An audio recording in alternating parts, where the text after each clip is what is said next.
काला जादू। अपने बेटे रिशु के माथे से टपकते हुए पसीने को देखकर सविता की हालत खराब हो गई। ऐसा आज पहली बार नहीं हुआ जब रिशु नींद से घबराकर जागा है। हाय मेरा बच्चा, न जाने किसकी नजर लग गई है तुझे। जब से मेरे बच्चे ने 10वीं के एग्जाम में स्कूल टॉप किया है तब से रोज बुरे बुरे सपने आने लगे हैं। हाँ माँ, मैंने आज फिर से एक काले साए को देखा। वो यहीं मेरी आंखों के सामने खड़ा था। माँ मुझे बचा लो माँ। वो मुझसे कह रहा था कि मुझसे बदला लेगा। माँ कहीं ये प्रशांत। चुप कर, कैसी बात कर रहा है? दोबारा उसका नाम मत लेना। तुझे पता है ना, उस प्रशांत ने आत्महत्या कर ली, तो बार बार उसका नाम मत लिया कर। मम्मी, क्या सच में प्रशांत ने आत्महत्या की थी? चुप कर, बहुत सवाल पूछता है आजकल।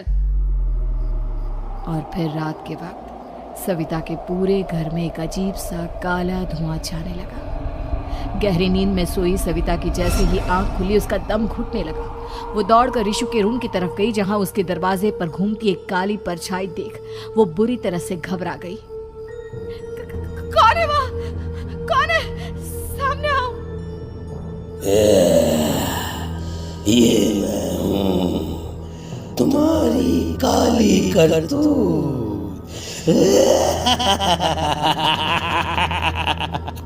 और अब मैं तुम्हारे बेटे को ले जाने आया हूँ।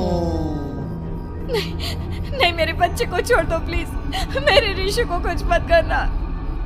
वो परछाई रिशु के कमरे में घुस जाती है। सविता भी उसके पीछे पीछे दौड़कर जाती है और देखती है कि अब वो साया साफ नजर आ रहा था। वो सर से पैर तक खून में सना हुआ था और उसके शरीर के सारे अंग कटे फटे हैं। क्या चाहिए तुम्हें? तुम जो बोलोगे मैं करूंगी, लेकिन मेरे रिशु को छोड़ दो। उस परछाई ने रिशु को गर्दन से पकड़कर दीवार के सहारे हवा में उछाल दिया। रिशु जोर जोर से चिल्लाने लगा। माँ बचाओ मुझे, बचा लो माँ, ये मुझे मार डालेगा। माँ मुझे बचा लो माँ। नहीं ऐसा मत करो, मुझे मार दो लेकिन मेरे बच्चे को छोड़ दो। मैं तुम्हारे आगे हाथ जोड़ती हूँ। वो परछाई रिशु को जमीन पर गिरा देती है और अचानक वहां से गायब हो जाती है। रिशु, मेरा बच्चा, तू ठीक तो है ना? कुछ बोल बेटा, क्या हुआ है तुझे? मैं ठीक हूँ माँ। क्या हुआ था यहाँ पर? कुछ नहीं बेटा, कुछ नहीं। तू परेशान मत हो। हम कल ही गांव के बाहर जो तांत्रिक महाराज रहते हैं उनके पास चलेंगे। ठीक है माँ, हम जल्द ही उनके पास चलेंगे। मुझे बहुत डर लग रहा है माँ। ये बार बार मुझे डरावने सपने आना, ये सब हमारे साथ क्यों हो रहा है माँ? अगले दिन सविता अपने बेटे रिशु को लेकर गांव के बाहर तांत्रिक के पास जाती है। जिस जगह पर तांत्रिक रहा करता था वो जगह बहुत डरावनी थी। चारों तरफ कंकाल और खूब भूतियां नजर आ रही थी। गांव से दूर वीराने में उस जगह पर जोर से आंधी चल रही थी। रिशु ने डर कर अपनी माँ का हाथ पकड़ लिया। माँ मुझे बहुत डर लग रहा है। ये कैसी जगह है? देख बेटा, हमारे साथ जो कुछ भी हो रहा है उसका इलाज सिर्फ और सिर्फ ये तांत्रिक महाराज ही बता सकते हैं। अब यही है जो हमें प्रॉब्लम से बाहर निकाल सकते हैं। जैसे ही सविता और रिशु तांत्रिक की झोपड़ी के अंदर पहुंचे, वहां का नजारा देखकर उनकी आंखें फटी की फटी रह गई। तांत्रिक की झोपड़ी के अंदर कई सारे लोग अपनी गर्दन घुमा घुमा कर जोर जोर से चीख रहे थे। कौन हो तुम और यहाँ क्यों आई हो? महाराज, मेरे बेटे को कुछ दिनों से एक डरावनी काली परछाई नजर आती है और कल रात उसने मेरे बेटे पर हमला भी कर दिया।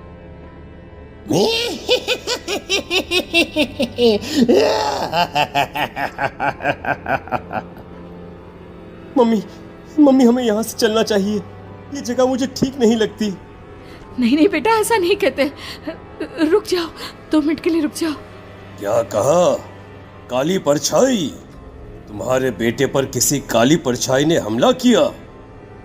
हाँ महाराज, वो कह रही थी कि वो मेरे बेटे को कुछ कर देगी। कोई उपाय बताइए महाराज, मेरे बेटे के साथ कुछ गलत नहीं होना चाहिए। तुमने किसी दूसरे के साथ गलत किया है। तो तुम्हारे साथ भी गलत होकर ही रहेगा। तुमने किसी की जान ली है, किसी को मार डाला है तुमने। नहीं महाराज, मैंने ऐसा कुछ नहीं किया। मैंने किसी की जान नहीं ली। मुझे कोई उपाय बताइए। लगता है तुम इतनी आसानी से नहीं मानोगी। मैं तुम्हें अभी उस काली परछाई से मिलवा देता हूँ और वही सारा सच तुम्हारे सामने लेकर आएगा। सविता और ऋषु ने डर के मारे अपनी आंखें बंद कर ली।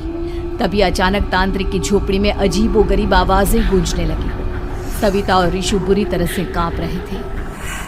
आंखें खोलो और अपने सामने देखो।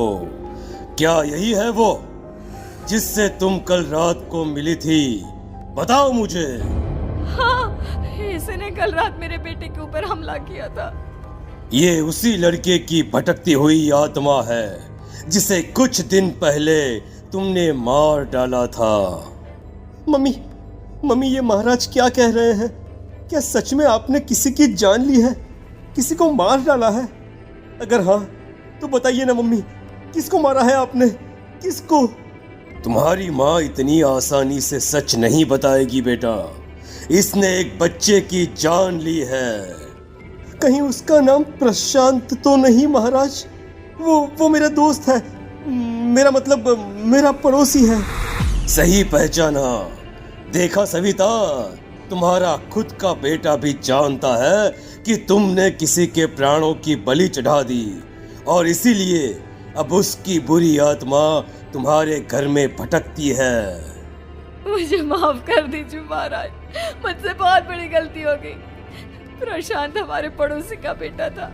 हर बार उसके नंबर मेरे बेटे से ज्यादा आते थे और इसलिए मैंने उसके कमरे के बाहर काला जादू किया था, पर मुझे नहीं पता था कि वो मर जाएगा।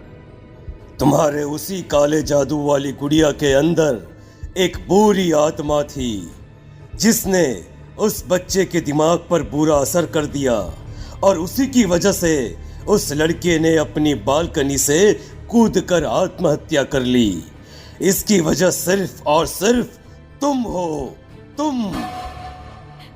नहीं महाराज, जो कुछ भी हुआ मुझे नहीं पता था कि प्रशांत अपनी जान दे देगा।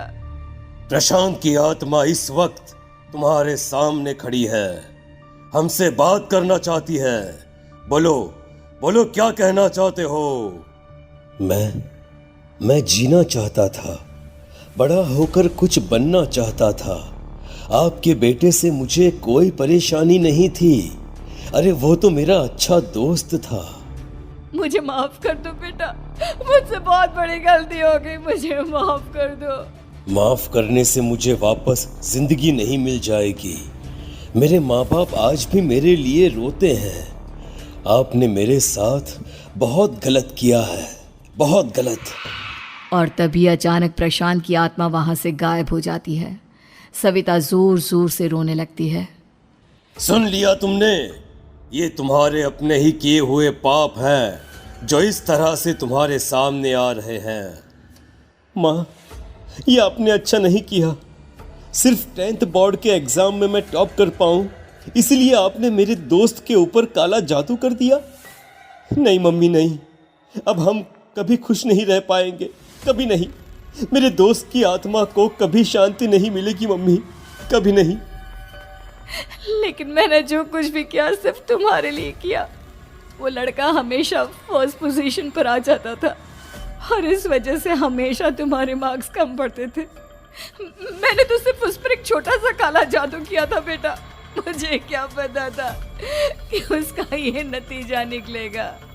जिस गुड़िया को तुमने उस लड़के के कमरे के दरवाजे पर लगाया था, दरअसल उसके अंदर एक बुरी आत्मा का प्रवेश हो गया था, जैसा कि अक्सर काला जादू करते समय हो जाता है। मुझे अपनी गलती का एहसास हो गया है। मैं प्रायश्चित करना चाहती हूँ। आप बताइए मैं क्या करूँ? प्रशांत के घर जाकर उस काली गुड़िया को वहां से निकालकर यहाँ लेकर आओ। मैं उसे आग में जलाकर राख कर दूंगा और उसके बाद प्रशांत की आत्मा को हमेशा के लिए मुक्ति मिल जाएगी। अगली रात सविता चुपचाप अपने पड़ोसी प्रशांत के घर जाती है। प्रशांत के माँ बाप प्रशांत की मौत के बाद उस घर को छोड़कर हमेशा के लिए वहां से चले गए थे। जैसे ही सविता उस घर के अंदर कदम रखती है, उसका सामना अजीबोगरीब हैवानियत से भरी आवाजों से होने लगता है। ऐसा लग रहा था जैसे कोई बुरी तरह से चीख रहा हो। सविता जैसे ही प्रशांत के कमरे के बाहर पहुंचती है, वहां पर लटकी हुई गुड़िया के शरीर से खून टपकने लगता है। ये क्या हो रहा है? इस गुड़िया के शरीर से खून क्यों टपक रहा है?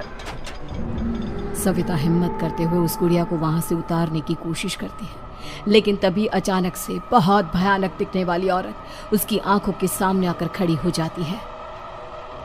मैं यहाँ से कहीं नहीं जाऊंगी, और अगर तूने मुझे यहाँ से हटाने की कोशिश की तो मार डालूंगी मैं तुझे। नहीं नहीं, मुझे तुम्हें यहाँ से ले जाना ही होगा, नहीं तो मेरा बेटा, उसकी जान को खतरा है। मैं तुम्हें नहीं छोड़ सकती। अगर तुम्हारे अंदर हिम्मत है तो मुझे इस घर से बाहर ले जाकर दिखाओ।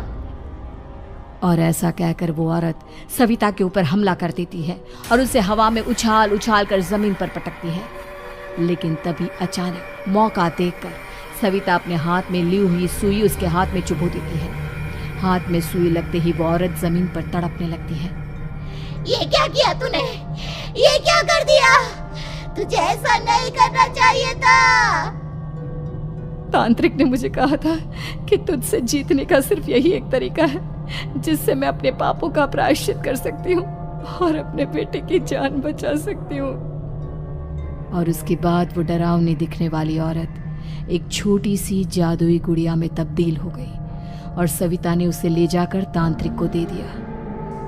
तांत्रिक ने जादुई गुड़िया को आग के हवाले कर दिया।